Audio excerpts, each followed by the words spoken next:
Assalamualaikum warahmatullahi wabarakatuh. Kali ini kita akan membahas fase TOGAF menggunakan Archimate.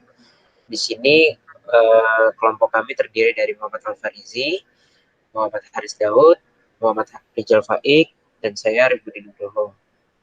Langsung saja kita mulai dari pertama landasan teorinya.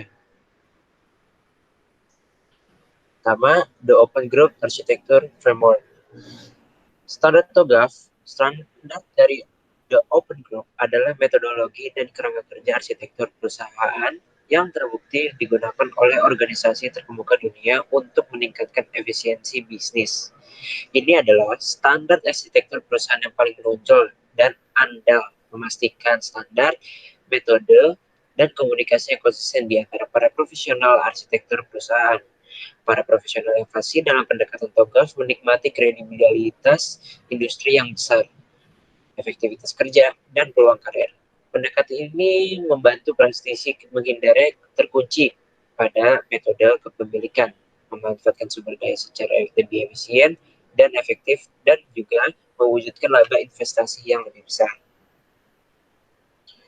Yang kedua, ada Archimate. Archimate adalah teknik pemodelan yang bisa disebut bahasa untuk mendeskripsikan arsitektur perusahaan. Ini juga menjanjikan serangkaian konsep yang jelas di dalam dan hubungan antara domain arsitektur, dan juga menawarkan struktur yang sederhana dan seragam untuk mendeskripsikan konten domain ini. Selanjutnya, The Banking Industry Architecture Network. Jaringan arsitektur industri perbankan yang biasa disebut BIAN adalah ekosistem nirlaba kolaboratif yang dibentuk dari bank-bank terbuka, penyedia teknologi, konsultan, dan akademisi dari seluruh dunia. BIAN dibuat untuk membangun, mempromosikan, dan menyediakan kerangka kerja umum untuk masalah interoperabilitas perbankan. Dia bercita-cita untuk diakui sebagai titik referensi kelas dunia untuk interoperabilitas di industri perbankan. Selanjutnya ada arsitektur development method. Metode mengembangkan arsitektur disingkat ADM menjelaskan cara mendapatkan arsitektur perusahaan khusus organisasi yang membahas persyaratan bisnis. ADM adalah komponen utama TOGAF yang memberikan panduan bagi arsitek di sejumlah tingkatan. Ini juga menyediakan sejumlah fase pengembangan arsitektur, misalnya arsitektur bisnis, arsitektur sistem informasi, arsitektur teknologi dalam satu siklus sebagai template proses keseluruhan untuk aktivitas pengembangan arsitektur. Nah, beralih ke metode penelitian. Yang pertama, metode pengumpulan data. Dalam penyusunan laporan peneliti ini diperlukan data serta informasi yang lengkap sebagai bahan yang dapat mendukung kebenaran materi uraian dan pembahasan. Penulis menggunakan beberapa metode pengumpulan data dan menyusun laporan penelitian ini, yaitu studi pustaka. Apa sih studi pustaka? Teknik pengumpulan data yang juga banyak dilakukan yaitu studi pustaka. Studi pustaka mengumpulkan data yang relevan dari buku, artikel ilmiah, berita, maupun sumber kredibel lainnya.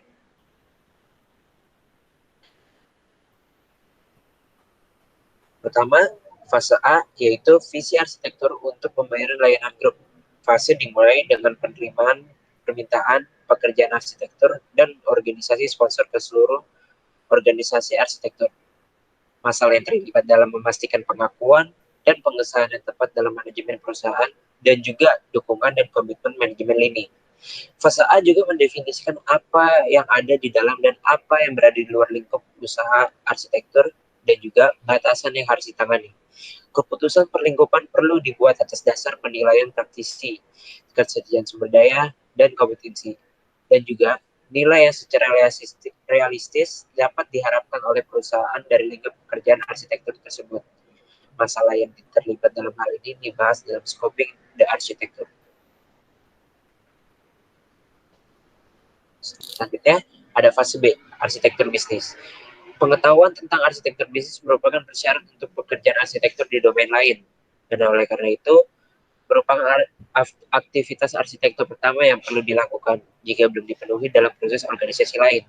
Dalam istilah praktis, arsitektur bisnis juga diperlukan sebagai sarana untuk menunjukkan nilai bisnis dari pekerjaan arsitektur teknis selanjutnya kepada pemangku kepentingan utama dan pengembangan investasi kepada pemangku kepentingan tersebut untuk mendukung berpartisipasinya dalam pekerjaan berikutnya. Lalu ada fase C, arsitektur sistem informasi. Ketika sebuah perusahaan telah memilih untuk melakukan transformasi arsitektur skala besar, penting untuk memahami dan mengatasi masalah manajemen data. Pendekatan terstruktur dalam komprehensif untuk manajemen data memungkinkan penggunaan data yang efektif untuk memanfaatkan keunggulan kompetitifnya. Lalu ada fase D, sebuah organisasi membuat atau mengadaptasi arsitektur teknologi mungkin untuk mengamankan penggunaan daftar pemasok atau produk yang disetujui untuk organisasi itu. Daftar tersebut akan menjadi masukan bagi definisi kerangka arsitektur khusus organisasi. Arsitektur kemudian dapat digunakan sebagai alat pengadaan untuk mengatur tumbuhan dan perkembangan infrastruktur TI organisasi di masa depan, yaitu arsitektur teknologi. Fase E, peluang dan solusi. Fase E mengidentifikasi parameter perubahan, fase utama di sepanjang jalan, dan proyek tingkat atas yang akan dilakukan untuk berpindah dari lingkungan saat ini ke target. Output dari fase E akan menjadi dasar dari rencana implementasi yang diperlukan untuk beralih ke arsitektur target. Fase ini juga mencoba mengidentifikasi peluang bisnis baru yang muncul dari pekerjaan arsitektur pada fase sebelumnya. Lalu kita akan membahas materi kita. Fase A, visi arsitektur untuk pembayaran layanan grup. Manajemen arsitektur memutuskan untuk memulai 2 proyek arsitektur. Yang pertama yang akan kita bahas di sini berfokus pada pembuatan proses pembayaran STP dan pemasangan sebuah layanan grup pembayaran. Yang lain menyelidiki pembuatan produk informasi pembayaran. Permintaan pekerjaan arsitektur dibagi sesuai. Nah, latihan visi arsitektur untuk proses pembayaran STP dan penginstalan layanan grup pembayaran dimulai. Nah, yang pertama di sini ada analisis akar masalah dari biaya unit pemrosesan pembayaran tinggi. Nah, di sini tim menetapkan pohon atau diagram tujuan di samping diagram akar masalah. Sasaran baru diusulkan, diharapkan bahwa mengoptimalkan jaringan koresponden akan berdampak positif pada biaya koresponden karena unit biayanya, terutama jika jaringan koresponden internal diatur. Ini adalah operasi organisasi yang hampir murni dengan ROI potensial tinggi. Nah, di sini ada diagram yang kami buat dengan program ArchiTools. Di sini yang atas tuh ada stakeholder, ada assessment, ada driver. Di sini stakeholdernya adalah group payment management dan drivernya profitability dengan assessment di bawahnya. Nah, yang kedua ada persyaratan untuk arsitektur dan solusi yang dihasilkan. Komite pengarah menerima ruang lingkup dan tujuan yang telah dirumuskan ulang dan tim mulai bekerja.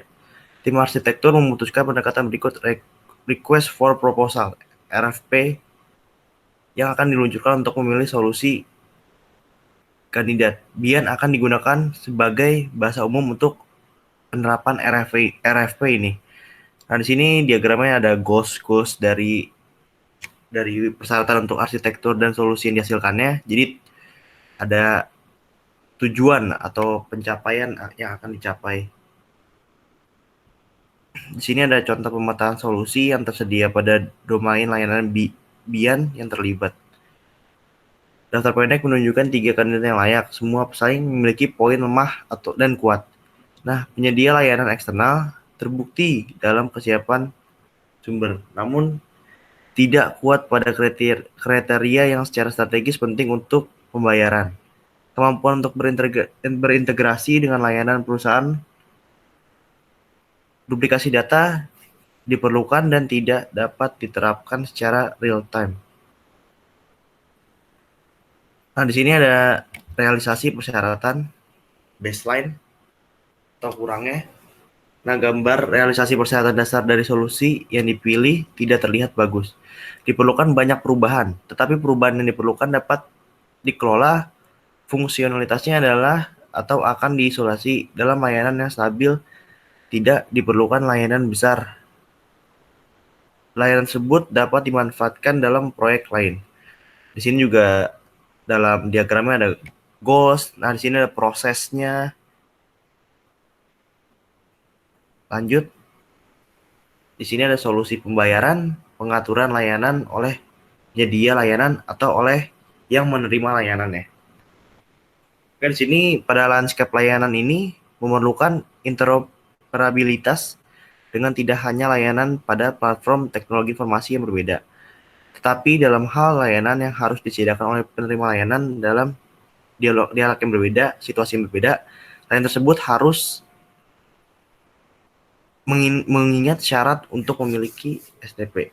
Arsitek aplikasi dan teknologi merekomendasikan pengenalan Enterprise Service Bus lengkap pada platform teknologi khusus. Sistem TIK baru yang diusulkan untuk mendukung STP yang kompleks, fleksibilitas, dan interoperabilitas. Nah, ada dua kelompok sasaran untuk layanan grup ini. Penerima layanan yang memberikan layanan yang diharapkan secara interaktif dan mereka yang tidak. Untuk yang terakhir, bisnis tersebut telah mengembangkan solusi dengan data dummy yang akan diimpor ke sistem Homeland. Ini agak invasif untuk sistem tersebut, karena mereka harus mempertimbangkan sifat buatan dari informasi ini di setiap pelayanan yang mereka akan sediakan. Di sini ada visi arsitektur target. Nah, semua persyaratan akan direalisasikan. Tujuan telah dirinci menjadi tujuan ini akan memungkinkan evaluasi keberhasilan upaya arsitektur dan proyek dan implementasi proyeknya. Ini memberikan masukan atau feedback untuk manajemen kinerja dari sistem target. Nah, ada realisasi kebutuhan target dan heat map perubahan peta. Perubahan juga diwakili dalam bahasa domain layanan BIAN untuk mendukung analisis dampak dan manajemen peluang. Hal ini memberi makan stakeholder dan manajemen perubahan. Versi pertama dari peta ini adalah perubahan hanya mencakup perubahan dalam perilaku bisnisnya dan dalam aplikasi atau dukungan teknologi. Versi yang diterbitkan juga menyebutkan perubahan suatu organisasi. Di sini ada peta perubahan domain layanan termasuk perubahan organisasi. Nah, versi kedua inilah yang paling berguna. Konten dan nilai layanannya hanya dapat berubah dengan mengubahnya. Cakupan tanggung jawab dan taktik layanan berdampak pada desain, proses, atau dukungan TIK. Nah, di sini ada strategi dapat diwujudkan tanpa perilaku bisnis atau perubahan TIK. Langkah pertama adalah membawa organisasi pemroses pembayaran di bawah satu atap dan manajemen. Ini harus memberikan wawasan yang lebih baik tentang praktik yang saat ini dilaksanakan, menciptakan penghematan sinergi, dan mempersiapkan perubahan yang akan datang. Nah, fase B di sini ada arsitektur bisnis. Itu organisasi pembayaran Archie-Banking Group perlu dibawa dari organisasi terdistribusi dengan beberapa platform TIK ke organisasi yang terhubung ke pembayaran grup pelayanan untuk tugas-tugas operasional setiap lembaga. Bagaimanapun harus mempertahankan otonomi komersialnya sendiri. Dan karena itu, karenanya dapat merancang produk pembayaran sendiri. Layanan manajemen koresponden perusahaan perlu dibuat bersamaan dengan layanan pembayaran. Nah, selanjutnya akan dijelaskan oleh teman saya.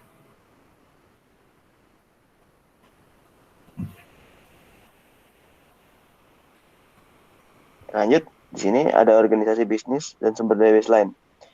Itu data tinggi target hanya menyebabkan organisasi pembayaran dari 3 bank Homeland ini karena migrasi lembaga lain, bukan bagian dari program layanan buat grup pembayaran yang diharapkan. Lanjut. Nah, lalu di sini ada alur proses bisnis. Lanjut lagi. Ini ada layanan pembayaran inti dan layanan perusahaan yang berkontribusi pada layanannya. Jadi itu ada alur-alurnya, tapi mungkin kurang jelas, nanti bisa di zoom untuk dilihat untuk lebih jelasnya lagi. Lanjut. Nah, ini peta panas perubahan alur proses bisnis. Ya, tanggung jawab untuk bisnis ditetapkan ke unit organisasi sejauh mungkin hanya Tanah Air Bank sebagai penerima layanan berda dalam ruang lingkup. Archie Bank, OH Bank, dan AH Bank memutuskan untuk menggabungkan akun mereka saat ini dan back office manajemen perjanjian pembayaran pada saat outsourcing untuk pembayaran order processing ini adalah bagian dari proyek lain. Tapi hasilnya dapat ditampilkan dari total target. Lanjut. Nah, ini tanggung jawab untuk layanan bisnis, itu penyediaan layanan bersama. Informasi yang diperlukan untuk menyediakan semua layanan tersebut yang dibuat selama penyediaan layanan dirancang dalam model informasi bisnis. Hal ini mencerminkan pola konten model objek bisnis BIAN yang diadopsi sebagai pola Archie Banking Group selama upaya bersama GAC dan IRM.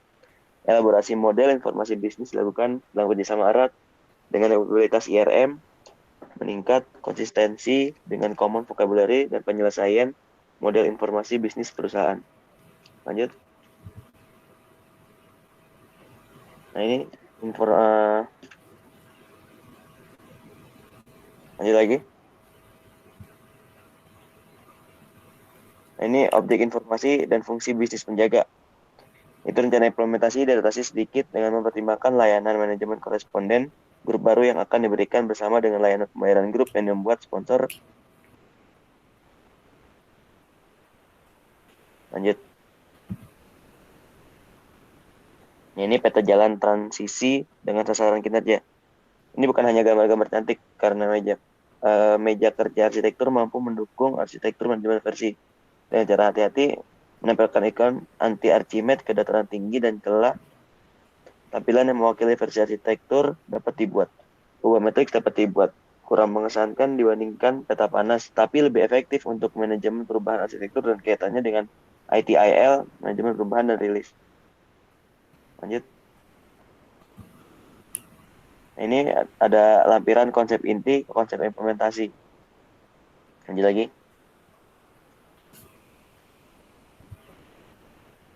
Nah, ini domain layanan BIAN yang dibuat.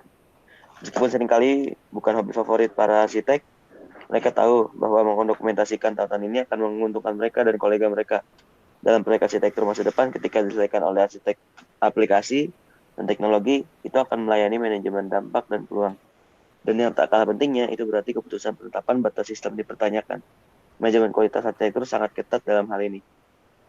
Lanjut. Nah, itu adalah sumber daya bisnis untuk layanan pembayaran grup baru yang dipetakan ke domain layanan BIAN. Itu untuk memasukkan hasil arsitektur dalam arsitek repositori pemetaan ke fase C. Lanjut. Ini fase C, yaitu arsitektur sistem informasi. Arsitektur dasar dari aplikasi pembayaran internasional dan aplikasi yang menyediakan layanan untuk itu digunakan untuk menjadi RFP yang mengarah pada pemilihannya sebagai solusi untuk layanan pembayaran grup. Masalah utama dengan harus STP terletak pada kurangnya dukungan untuk penanganan pengecualian. Fakta bahwa pemeriksaan kepatuhan di hardcode dalam aplikasi pemrosesan pembayaran dan terkadang memerlukan keputusan manusia dan dalam pemilihan koresponden yang di beberapa kasus perlu dikonfirmasi secara manual. Yuk. Ini arsitektur aplikasi baseline penggunaan aplikasi. Pengenalan utama dari sistem manajemen aturan untuk mendukung penanganan pengecualian harus memungkinkan pengurangan invensi manual ke 20%. Sistem yang sama akan mengaktifkan dukungan otomatis untuk manajemen aturan kepatuhan, yang kemudian dapat menyediakan layanan STP dan kepatuhan yang fleksibel. Ini akan memungkinkan pembuatan basis aturan skema posting yang menghilangkan kebutuhan dan pengkodaan keras dan menyediakan kesiapan sumber yang diperlukan. Lanjut. Oke, selanjutnya akan dijelaskan oleh Alfarizi. Ya, di sini ada arsitektur aplikasi target penggunaan aplikasi peta. Di sini dia menggambarkan bagaimana suatu aplikasi ini digunakan untuk mengakses seperti ada pembayaran, di sini ada handle payment, ada accept payment yang dilakukan oleh bank tersebut. Dan selanjutnya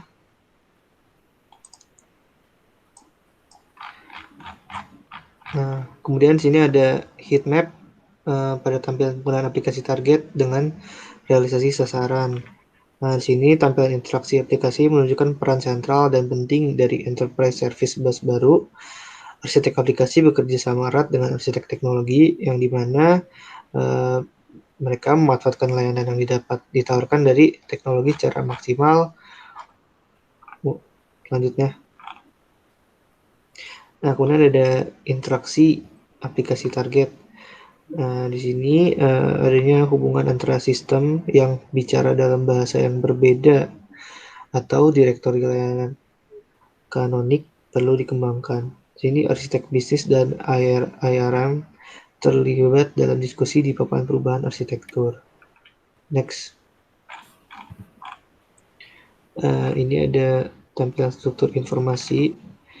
Ini ada informasi yang ada. Jadi informasi-informasi dalam bank itu disimpan dalam database yang dimana nanti dari database manajemen sistem 1 dan database manajemen sistem 2 itu keduanya memiliki data objeknya masing-masing yang dapat diakses oleh bisnis objeknya sendiri untuk keperluan kegiatan bisnis. Selanjutnya, nah di sini ada aplikasi penjaga membuat menghapus otoritas pada data. Nah di sini karena di sistem bank ini juga memiliki pasti memiliki kekurangan dalam keamanan, maka harus dibuat semacam sistem untuk menghindari terjadinya hal yang tidak diinginkan. Selanjutnya, nah di sini ada peta panas atau heat map perubahan realisasi informasi. Nah di sini itu pada database manajemen sistem 1 dan 2 ini digambarkan bagaimana sistem berjalan ketika ada perubahan informasi atau data yang ada pada database. Di sini misalnya yang ada di sebelah kiri itu ada new, di sini ada new and filled with business rules, kemudian dilanjutkan dengan business rule base, kemudian ada print order compliance rules, dan dilanjutkan dengan pembayaran yaitu pada payment order posting scheme. Selanjutnya, nah di sini ada Plautus transisi arsitektur aplikasi dan realisasi sasaran. Nah di sini Plautus ini ya menggambarkan suatu proses, yaitu bagaimana caranya untuk mendapatkan suatu tujuan, yaitu di sini tujuannya untuk mengurangi biaya perawatan dan juga untuk mencapai 99,9% STP yang diwujudkan dari transaksi A1 STP. Next.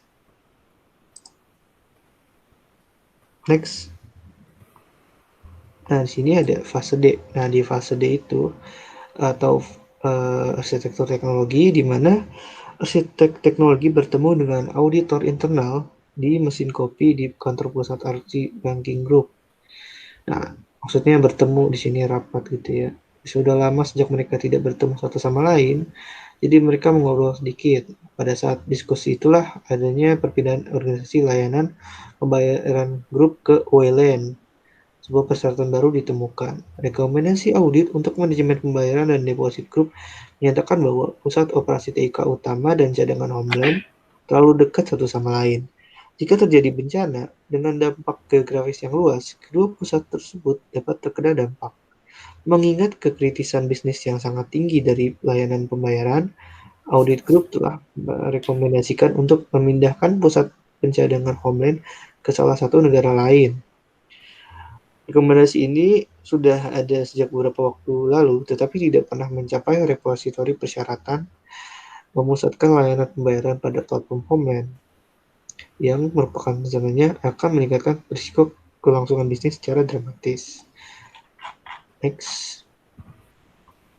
Nah, di sini ada target penggunaan teknologi yang sini ya menggambarkan nilai bisnis dari kapabilitas teknologi baru yang dimana jauh lebih luas daripada kontribusi mereka pada bisnis pembayaran. Nah, nilai sebenarnya adalah peluang yang mereka buka untuk seluruh grup. Next. Nah, di sini ada arsitektur teknologi yang melayani seluruh perusahaan yang menggambarkan bagaimana satu arsitektur teknologi yaitu pengenalan mesin aturan dan bus layanan perusahaan. Yang keduanya dipasang dalam transisi teknologi terpisah di lingkungan pengujian pengembangan antar teknologi yang merupakan prasyarat untuk menguji transisi aplikasi. Jadi di sini bisa dilihat ya, yang di kiri ada rule engine server, yang di kanan ada ESB middleware. Ya, lanjutnya. Nah, di sini ada heat map atau peta panas transisi teknologi. Nah, di mana di sini transisi teknologi itu dilakukan di sini dilakukan untuk mengetahui bagaimana transisi teknologi yang dilakukan ke wayland dari homeland. Next. Nah, di sini ada transisi teknologi dengan realisasi tujuan teknologi tertentu. Nah, arsitektur teknologi ini didokumentasikan di repository yang terkait dengan aplikasi yang didukungnya. Karena ini dipetakan ke domain layanan BIAN, nah kita dapat membuat tampilan realisasi kemampuan penuh ini menarik untuk analisis dampak dan peluang. Next. Ya, sini ada peta panas tampilan sumber daya kapabilitas untuk manajemen aturan akuntansi menunjukkan kemungkinan baru yang menarik. Nah, di sini menggambarkan bagaimana manajemen-manajemennya yang ada di dalam BIAN tersebut. Next. Di sini ada fase E. Di fase E merupakan tahap di mana ada peluang dan solusi. Tidak ada kejutan saat menggabungkan peta jalan. Kami siap mengirimkan RFP untuk implementasi. Terserah manajemen program kandidat yang dipilih untuk benar-benar merencanakan program ini di fase F. Perencanaan migrasi karena arsitek cukup antusias dengan tantangan baru yang ditemukan oleh program ini. Mereka sangat bersedia untuk berpartisipasi dalam fase G, yaitu tata kelola implementasi. Kontrak arsitektur harus diselesaikan di fase F. Next. Nah, di sini ada diagram konsolidasi roadmap dan realisasi sasaran. Nah, di mana di sini menggambarkan perubahan-perubahan yang pada model arsitektur perusahaan dan strategi migrasi lembaga grup ke layanan perusahaan baru ini diuraikan oleh proyek arsitektur, tetapi dibahas dan diratifikasi oleh Badan Perubahan Arsitektur. Ini juga ada pengenalan teknologi ESB yang baru dapat diperlakukan sebagai perubahan yang tidak terlihat untuk organisasi bisnis. Nah, umumnya model dari sini itu berpeluang untuk menamatkan ke inisiatif API BIAN akan diselidiki. Hal ini mengarah pada standar dan pedoman tambahan, mempersiapkan grup untuk menghadapi tantangan perbankan terbuka dan mendukung integrasi grup yang terus berkembang. Next. Ya, sekian dan terima kasih dari kelompok kami. Kurang lebihnya mohon maaf. Assalamualaikum warahmatullahi wabarakatuh.